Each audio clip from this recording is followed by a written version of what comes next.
Baik, hari ini saya akan membahas tentang siklus Carnot ya. Siklus Carnot. Apa itu siklus Carnot? Siklus Carnot adalah siklus yang mendasari atau menjadi prinsip kerja dari sebuah mesin, yaitu mesin Carnot. Mesin Carnot, atau kalau dalam bahasa Inggrisnya Carnot engine ya. Carnot engine. Nah, kenapa Carnot ini penting? Carnot, mesin Carnot ini adalah mesin yang ideal gitu ya, mesin yang sangat ideal. Jadi bisa dianggap bahwa tidak ada mesin siklus daya gitu ya, yang melebihi, yang efisiensinya lebih besar dibandingkan dengan mesin Carnot. Kalau misalnya ada sebuah mesin mengklaim bahwa efisiensinya lebih besar, misalnya gini, ada sebuah mesin efisiensinya lebih besar dibandingkan dengan efisiensi Carnot gitu, ya kita bisa simpulkan bahwa ini adalah impossible mesin gitu,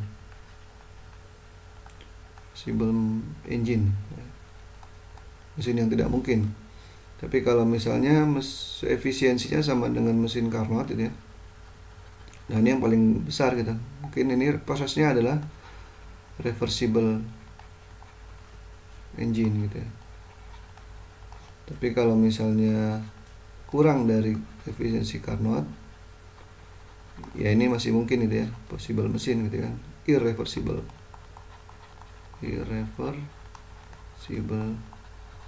engine. Reversible aja mungkin tidak mungkin ada gitu ya, artinya sangat sulit sekali terjadi.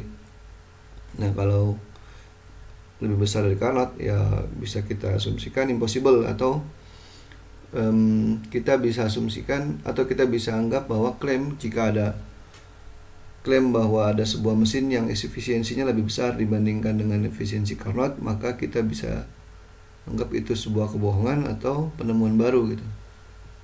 Ya, kenapa sih mesin Carnot itu dinamakan mesin ideal? Karena pada dasarnya proses-prosesnya adalah sangat sulit sekali terjadi sebenarnya, sangat efisien. Jadi ada 4 proses dalam mesin Carnot itu ya, proses dalam mesin Carnot. Misalnya saya punya sebuah sistem silinder piston gitu ya. Ini pertama, awalnya misalnya ada di pistonnya ada di bawah sini, volumenya kecil. Oke. Ini proses pertama ya. Kemudian piston ini menerima kalor gitu ya. Apakah itu adalah pembakaran internal ataupun pembakaran eksternal, ya intinya ada key yang masuk di sini. Ada key yang masuk, key in ya. Maka karena ada key in yang masuk, dia mengalami proses ekspansi ke atas gitu ya, pistonnya, secara isotermal gitu. Nah, di sini isotermal ekspansi. Oke, ini misalnya dari posisi A ke posisi B gitu ya. Kemudian proses kedua yaitu seperti ini. Misalnya ini pistonnya lagi ya, saya gambarkan gitu ya. Dari posisi B ini mungkin dia masih punya momentum ke atas, jadi sudah ada tidak menambahkan kalor, tapi dia mungkin masih ada momentum ke atas, jadi dia masih bergerak ke atas gitu. Volumenya masih membesar secara adiabatik gitu. Misalnya ini B, ini C, jadi ada adiabatik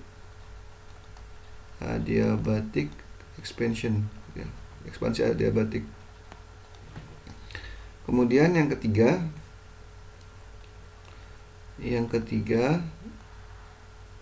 adalah proses balik lagi ke bawah nih, secara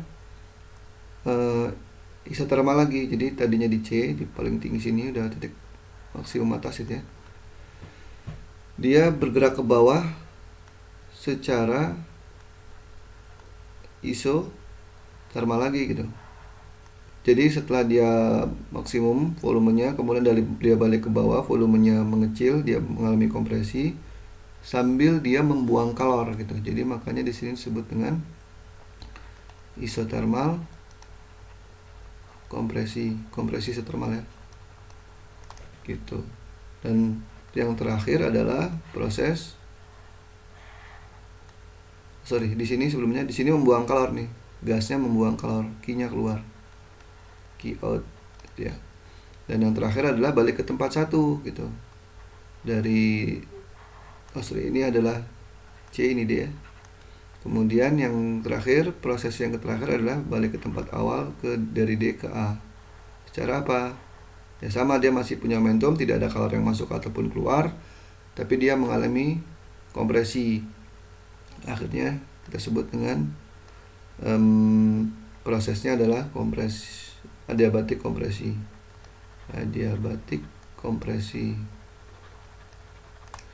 Nah, kalau dalam gambar diagram PV-nya, misalnya ini P, kemudian ini volume gitu ya. Saya pakai volume spesifik ya. Maka ada 4 proses. Yang pertama adalah proses isothermal, ekspansi isothermal gitu ya. Kalau di sini awalnya titik A gitu ya, maka dia akan mengalami proses ekspansi isothermal, yaitu bentuknya kira-kira seperti ini gitu ya, ke B titik ini. Kemudian dari titik B ke C mengalami proses ekspansi adiabatik gitu ya, begini, ini C. Kemudian dia mengalami proses lagi kompresi secara isothermal, begini gitu ya. Kemudian dia balik ke awal secara adiabatik gitu. Jadi gini ya, kira-kira gini ya. Ini di A ke B, B ke C, C ke D, D ke A. Yang ini isothermal, yang ini adiabatik, ini isothermal, ini adiabatik gitu. Oke. Nah, prosesnya jadi begini. Kemudian efisiensi bagaimana? Kita tahu bahwa efisiensi itu adalah perbandingan antara kerja yang didapatkan net ya, dibagi dengan kalor yang kita butuhkan untuk sebuah siklus daya ini, yaitu Qin. Sedangkan kita tahu bahwa W net itu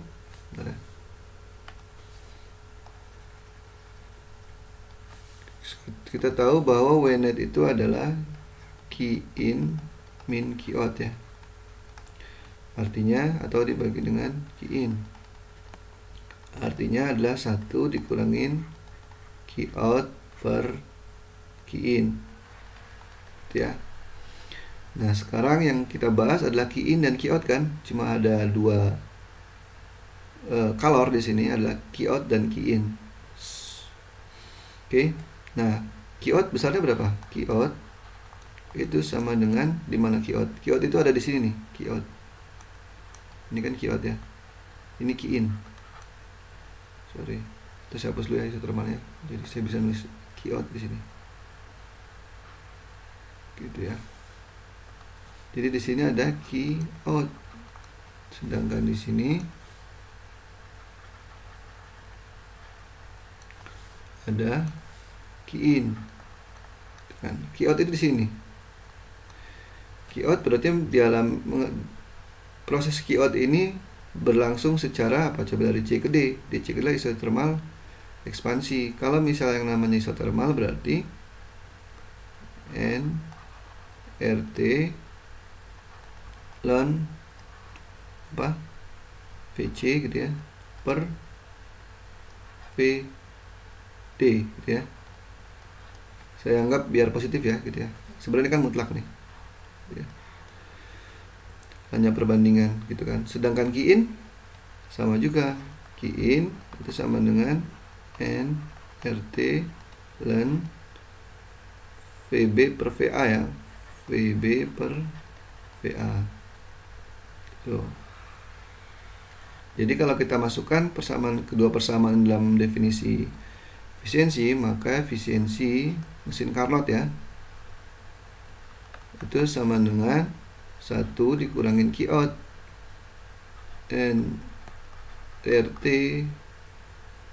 ln VB per VA gitu ya, kemudian dibagi dengan NRT ln VC per VD ya.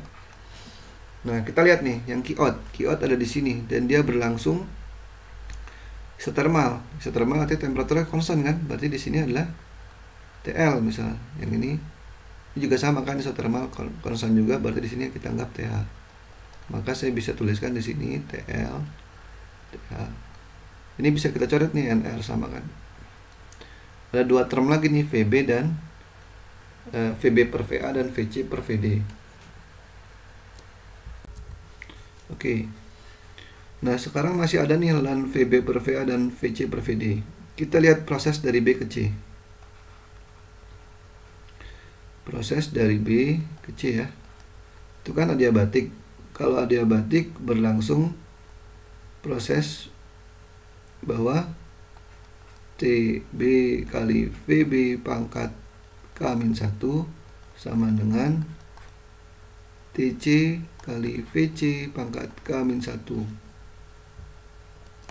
Atau kalau mau saya rubah, TB itu ada TH ya. TH dikali VB dikali pangkat K-1 sama dengan TL kali VC pangkat K-1. Artinya saya kalau tulis TH per TL itu sama dengan apa? TH per TL, berarti ini ke bawah ya. Berarti VC per VB pangkat K-1. Oke. Oke, untuk mengingat bahwa sini saya buat kotak dikit. K itu adalah nilai K itu adalah rasio antara CP per CV ya, gitu ya. Kita sudah bahas sebelumnya itu. Nah, ini untuk VC per VB adalah TA per TL. Kalau kita tinjau juga proses dari D ke A sama ya, adiabatik juga, maka TD kali VD pangkat K-1 sama dengan TA kali VA pangkat K-1 kan gitu. Artinya kalau saya buat TD adalah TL kan, TL dikali VD pangkat K-1 sama dengan TH VD VA ya, VA pangkat K-1. Artinya kalau saya tulis juga TH per TL nya adalah sama kan. Ini yang ke bawah sekarang, berarti VD per VA gitu ya, per VA, ini A ya sorry, pangkat K-1 gitu. Oke. Kita lihat di sini, atau kalau saya balik ya, ini berarti kalau kita kan punya termnya kan adalah VC per VD ya, VC per VD.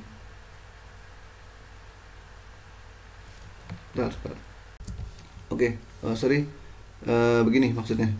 Kita lihat di sini bahwa TH per TL itu VC per VB pangkat K-1, sedangkan sama TH per TL juga VD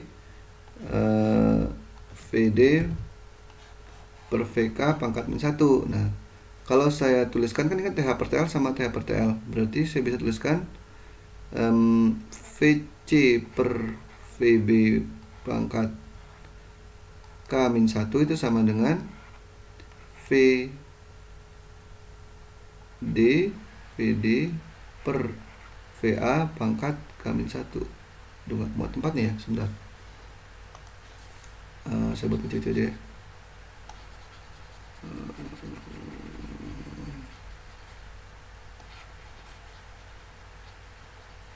Saya buat agak lebih kecil biar muat. Nah. Berarti VC per VB pangkat K-1 sama dengan VD per VA pangkat K-1 gitu kan. Artinya kalau saya balikan ke sana kan bisa juga. Jadinya ini saya pindah ke atas, ini saya pindah ke atas ya.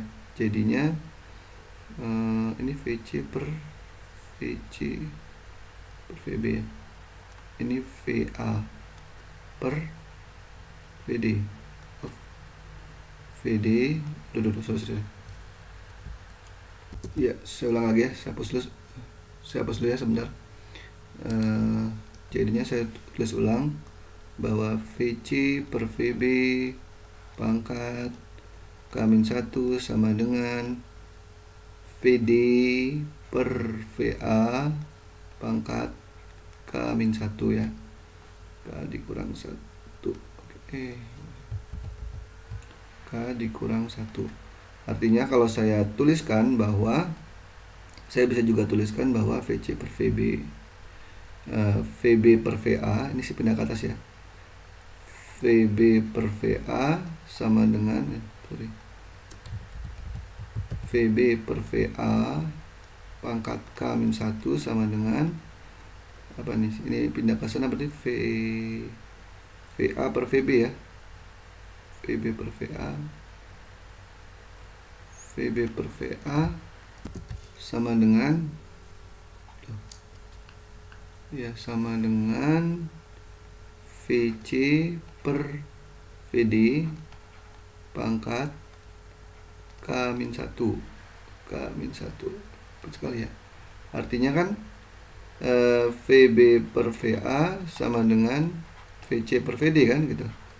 Nah ini kita lihat ini bahwa apa namanya, ini kan sama nih termnya, lennya. Jadi bisa kita coret nih lennya. Itu. Akhirnya saya pindah ke bawah ya, udah cukup tempatnya. Maka efisiensi dari mesin Carnot adalah 1 dikurangin TL per TH. Ini yang kita biasa gunakan sebagai efisiensi mesin Carnot itu. Oke. Mungkin inilah penjelasan dari mesin Carnot.